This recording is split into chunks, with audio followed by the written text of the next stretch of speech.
What's going on, everybody? My name is Davis. I'm here to give you a more detailed overview of our EC111W Portable Evap Cooler. First things first, this one's pretty simple when it comes to initial setup. The only thing you really need to do is fill the water tank if you want the evaporative cooling to work when you first start it. But other than that, just fill the tank up to the fill line and plug it in and you should be ready to go. Just to point out a few things that are important.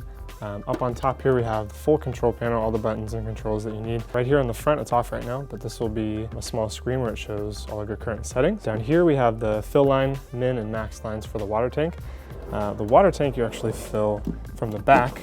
Right here, just slide that all the way out. And you can read in the front whether it's full or if it's empty, and it helps you see when you need to refill it. This panel right here, you pull these two down and it opens up. This is where the filter is kept. You can leave that as is when you first turn it on though. These two pieces right here are for you to wrap the cord around for storage and movement. If you want it to slide around less when you're moving it around the house, the two front wheels have a small lock on the front, so if you drop those down, it won't move around as much. And so now that we have a pretty good idea of what this thing is, we should start with some of the features. The obvious one is the on button.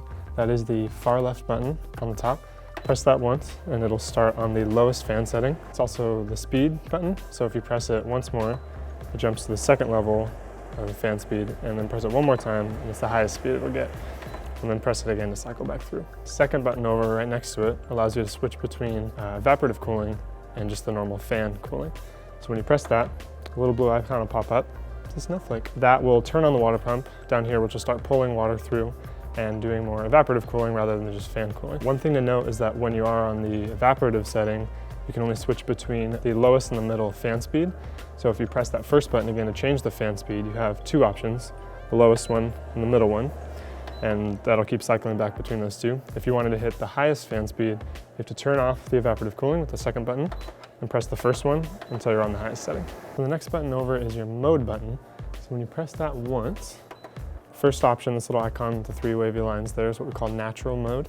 So what that'll do is it'll kind of simulate like a natural breeze running through your house, and it'll switch between the three fan speeds and also being completely off to kind of simulate that fluctuating airflow. Press the mode button again. We call it our sleep mode. So depending on what fan speed you're on when you press it, that will gradually decrease the fan speed. After that one, you have your timer button.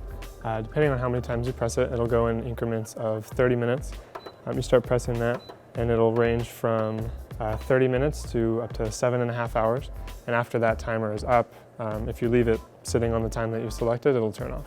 So the next one over is the swing button. And so if you press that, what it'll do is it'll start rotating the front face of the fan, just to get some more airflow in a broader range rather than just in front of the fan. Hit the swing button again to stop it wherever you want it, or you can just leave it spinning. Last but not least, the off button.